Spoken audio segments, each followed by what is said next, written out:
नमस्कार, कैसे हैं आप? कहीं US, China, Vietnam, Canada, Mexico की टेंशन लेके तो नहीं बैठे? Tariff war, trade war, globalisation की जगह प्रोटेक्शनिज्म, ये सारी चीजें अगर आपकी नींद उड़ा रहे हैं और आपको ऐसा लग रहा है कि ये स्टॉक मार्केट में जो आपने पैसे लगाए हुए हैं म्यूचुअल फंड के जरिए डाइवर्सिफाइड पोर्टफोलियो में एक सुपरवाइजरी मार्गदर्शन में ये सारे डूबने वाले हैं, तो बस कुछ तथ्य आपके सामने, कुछ डेटा पॉइंट्स। 2022 में रशिया ने यूक्रेन पे वॉर किया। उस समय क्या होना था कि वेस्ट रशिया पे सैंक्शन लगाएगा, फिर रशिया अपनी सप्लाई लाइन जो क्रूड ऑयल की है काट देगा यूरोप में, भारी इन्फ्लेशन आ जाएगा और इसी का कैस्केडिंग इफेक्ट हमारे ऊपर भी आएगा। रशिया ने वॉर किया, सैंक्शन भी लगे, क्रूड ऑयल स्टॉप भी किया, मगर इंडिया में इन्फ्लेशन का इंपैक्ट बढ़ने की बजाय और कम हो गया। पता है कैसे? हमारे प्राइम मिनिस्टर, हमारे फॉरेन मिनिस्टर, हमारे फाइनेंस मिनिस्टर ने रसिया से डिस्काउंटेड ऑयल खरीदना शुरू कर दिया, यूएस के डिसप्लेजर के झेलते हुए, और इसे हमारा खुद का तो क्रूड ऑयल का काम चल गया, हमने वही तेल वेस्ट को बेच भी दिया ऊंचे दामों पे। हमने fiscal deficit, trade deficit, inflation सब कुछ कंट्रोल कर लिया।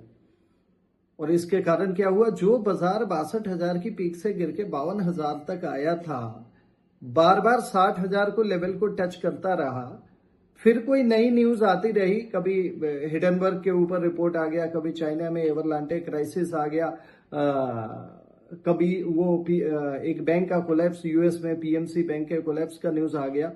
तो बार बार ये 60 का भाव टच करके नीचे आती थी, मगर एक बार जब एफआईआई के रिवर्सल चालू हुई है जनवरी 2023 के बाद, तो ये बाजार अपने पुराने पीक 62,000 पे नहीं गया है, ये 52,000 से 62,000 को क्रॉस करता हुआ 86,000 तक जाके टच हुआ है। सबसे बड़ी बात, ये जितने भी प्राइम मिनिस्टर, फॉरेन मिनिस्टर और फाइनेंस मिनिस्टर आपको दिख रहे हैं, हमसे और आपसे ज्यादा फिक्र है इन्हें इन सारी टैरिफ वॉर की, इस सारे ट्रेड डेफिसिट की, ये सारे सप्लाई चेन के डिस्टर्बेंस की। तो इन्हें अपना काम करने दे से। कल एक बड़ी घटना हुई अमेरिका में। 1 घंटे के लिए एक न्यूज फ्लोट हो जाती है कि 90 डेज का टैरिफ पे पॉज लग रहा है। इसके फलस्वरूप क्या होता है? 8% अमेरिकन मार्केट 1 घंटे में रिबाउंड हो जाती है। 8% इंडियन टर्म्स में 6,500 पॉइंट होते हैं। अगर एक फेक न्यूज इतना बड़ा रिकवरी लाती है 1 घंटे के अंदर, तो जब सारे देश मिलके कुछ समझौता कर लेंगे, कुछ सोल्यूशन निकाल लेंगे इस ऑनगोइंग टर्मोइल का, क्राइसिस का, तो ये रिकवरी कितनी शार्प होगी और ये मार्केट का बुल रन फिर से कितने साल और किस लेवल तक जाएगा, इसका शायद अंदाजा भी हम नहीं लगा सकते।